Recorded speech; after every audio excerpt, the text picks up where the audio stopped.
Hi, I'm David Shaw. Welcome to this week's edition of AI News. Today we introduce the recently formed Neuromorphic Research Community, aiming to encourage experimentation with Loihi, a neuromorphic test chip.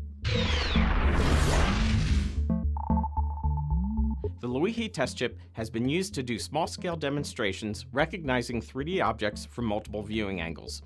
The community is looking to work with collaborators in a variety of applications including sensing, motor control, and information processing.